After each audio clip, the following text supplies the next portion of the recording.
Camille Henderson. That's the name you're going to remember, though you won't know why yet. Not really. And by the time you think you've figured it out, it'll already be too late to go back. Because what happened in room 307 of Emerson, middle school wasn't just a moment. It wasn't just a prank. It was the opening of something none of us saw coming, though we all watched it happen. That's the thing that keeps me up at night. We watched it happen. We watched her walk in with that quiet, wary silence that black girls learn too young. We watched Mr. Renner smirk like he always did when he thought he was being clever. We heard the snickers from the back row when he told her, "Why don't you try the violin today, Camille?" Like it was a dare. Like it was funny. But no one asked the question. Not then. Not when the air in the room shifted like pressure before a storm. Not when Camille touched the violin like it was something ancient and alive. Not even when the strings sang. Not a note, not a melody, but a name. A name none of us had ever heard before. A name we still won't speak. You ever open a folder on your computer you don't remember downloading? It's not titled anything. Suspicious.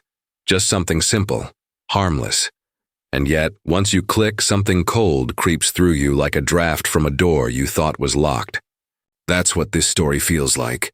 That's what watching Camille play that violin for the first time felt like. Because she wasn't just playing music, she was pulling something through. The lights flickered. The hallway outside fell. Silent. Every teacher on that floor stopped mid-sentence. Every student paused mid-breath. No one could move. And for the first time in my life, I realized that sound, real sound, can bend time. But no one said anything. No one ever asked, why did the fire alarm go off without a fire? Why did Principal Marlowe cry in his locked office and never say why? Or better yet, why did Camille's eyes look like they belonged to someone else when she played? But that's not the worst part.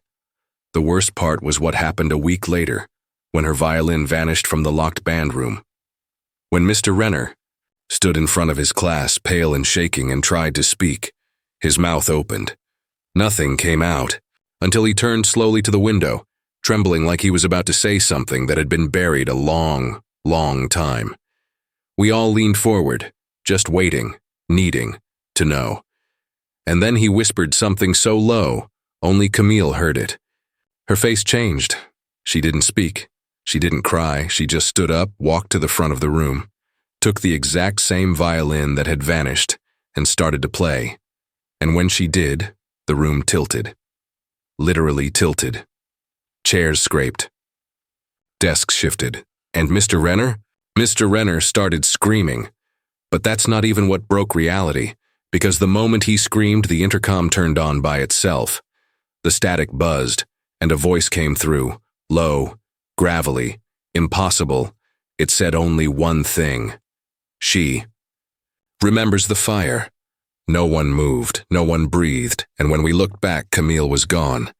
Only the violin remained, propped upright in midair, bow hovering, strings humming by themselves, vibrating with a tune none of us could name. But every single one of us felt it. Every single one.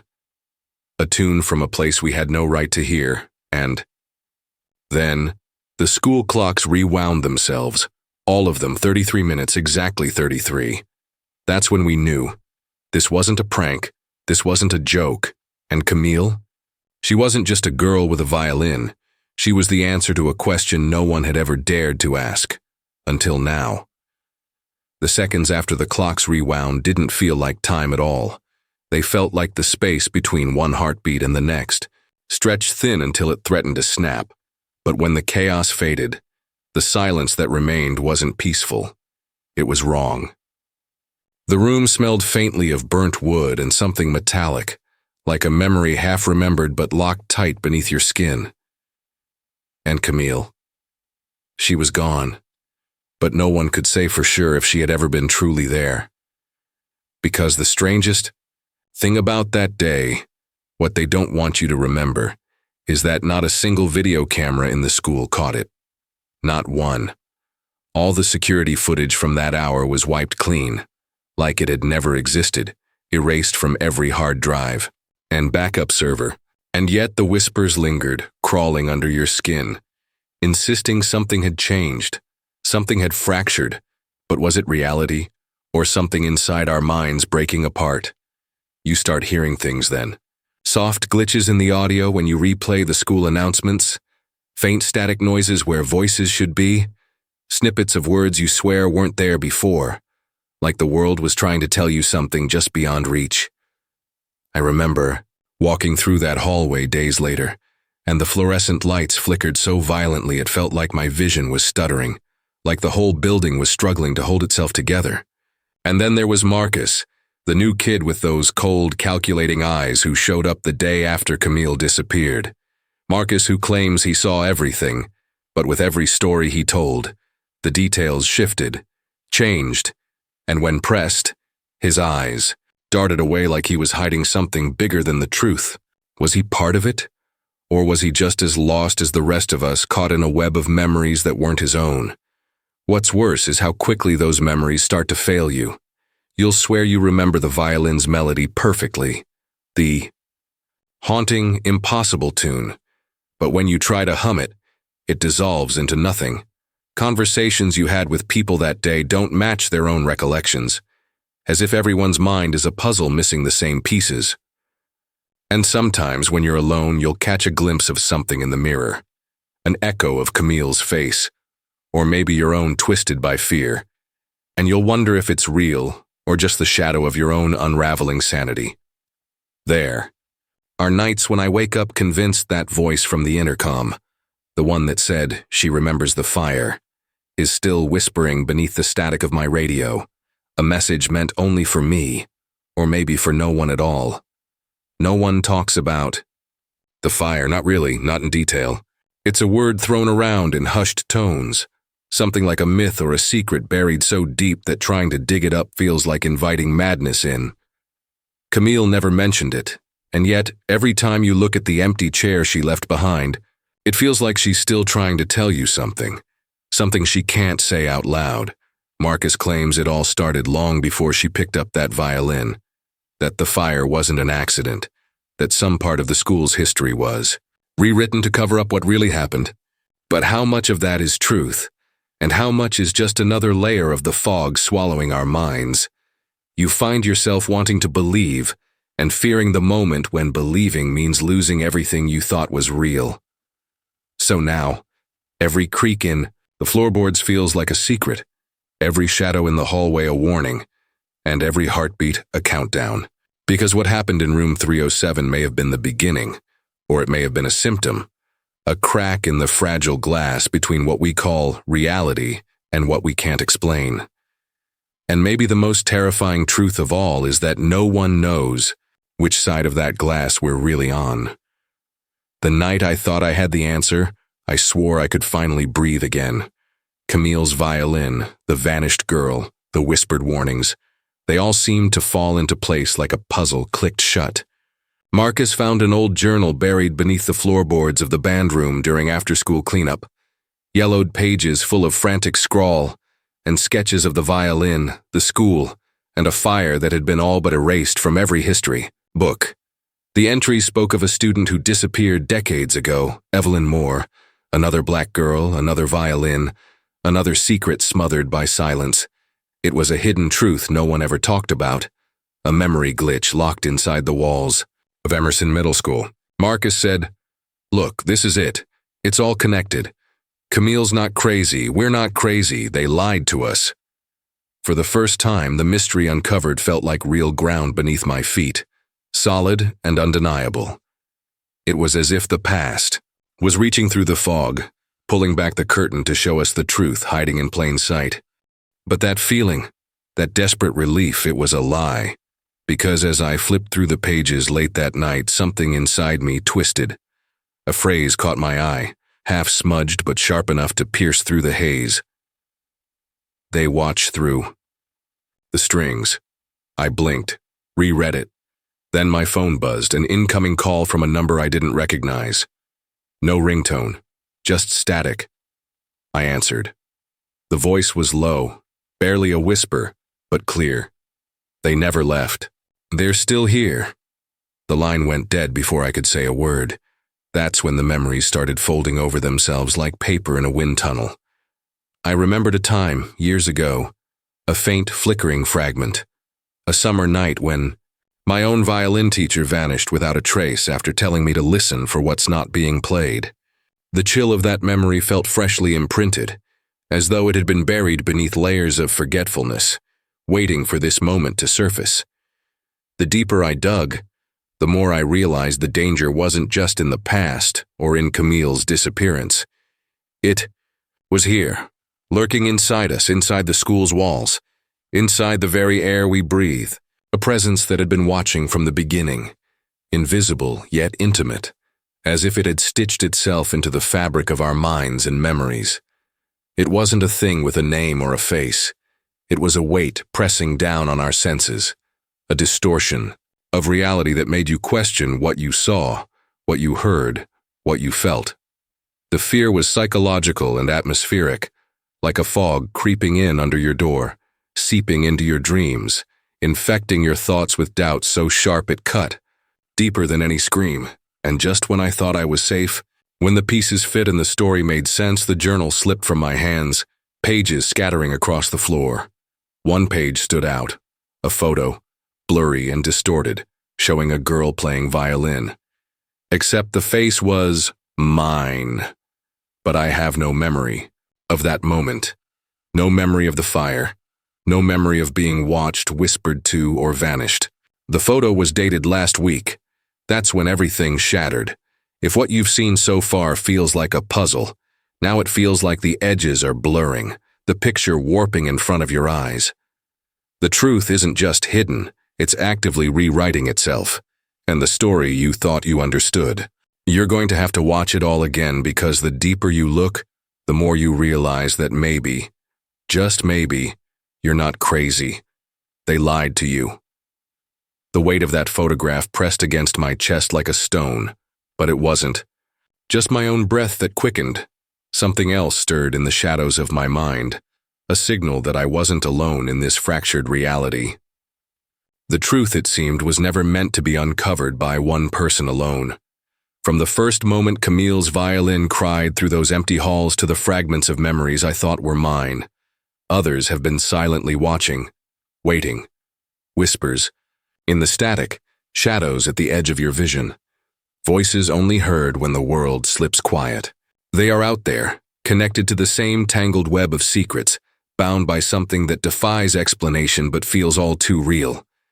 You were right all along. This is not just my story. It's ours. Late at night, when the silence turns oppressive, and the glow of your screen becomes the only light in the room, cryptic messages begin to appear. They aren't obvious, not at first glance, but if you listen closely, if you allow yourself to look beyond the surface, there they are. Symbols carved into the bark of a dying tree, numbers flickering in the corner of grainy surveillance footage, patterns woven into the fabric of old yearbooks found in forgotten libraries. These signs form a language shared between those touched by the mystery, a secret code meant to bind us together and guide us through the labyrinth. Sometimes, in the shared dreamscape that unfolds as you drift into sleep, faces you've never met speak in riddles, names that feel like echoes in your soul, fragments of a story older than the town itself. The dreams bleed into your waking hours until you can't tell where memory ends and reality begins, and the dread settles in deeper than ever before, thick and unyielding. But who is watching? Who watches us as we watch each other, clutching at pieces of truth that slip through our fingers?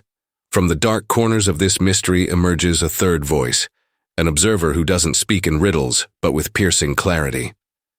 She is the one who sends the found footage from 20 years ago, footage the government never released, showing a girl who looks like Camille, playing the violin in a forest clearing before vanishing without a trace. Her messages arrive encoded, in static bursts on late-night broadcasts, in unmarked letters slipped beneath doorways, in whispers carried by the wind. She claims to be the last link in a chain of witnesses, the only one left who dares to tell the truth without fear. But is she a savior or another piece of the puzzle?